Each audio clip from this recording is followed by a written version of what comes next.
या न्यूज बुलेटिनचे सहप्रायोजक आहेत गोकुळ.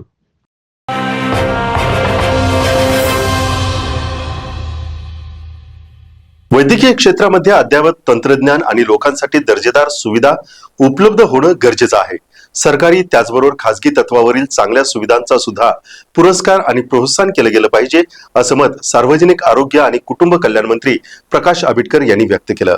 मिरज येथील unique institute of critical care रुग्णालयाचं उद्घाटन मंत्री आंबेडकर यांच्या हस्ते करण्यात आलं. यावेळी खासदार विशाल पाटील, आमदार सुरेश खाडे, आमदार इद्रिस नायकवडी, भाजपचे ज्येष्ठ नेते मकरंद देशपांडे, शिवसेनेचे जिल्हाप्रमुख महेंद्र चंडाळे, जनस्वराज्यचे नेते समित कदम यांच्यासह अनेक मान्यवर उपस्थित होते. Unique institute of critical care हे बहुविशेष क्रिटिकल केअर रुग्णालयात एकाच छताखाली सर्वसमावेशक क्रिटिकल केअर सेवा दिल्या जाणार आहेत. Unique institute of critical care हे बहुविशेष क्रिटिकल रुग्णालय हे 150 बेडचं असून 60 बेडचा क्रिटिकल केअर विभाग आहे.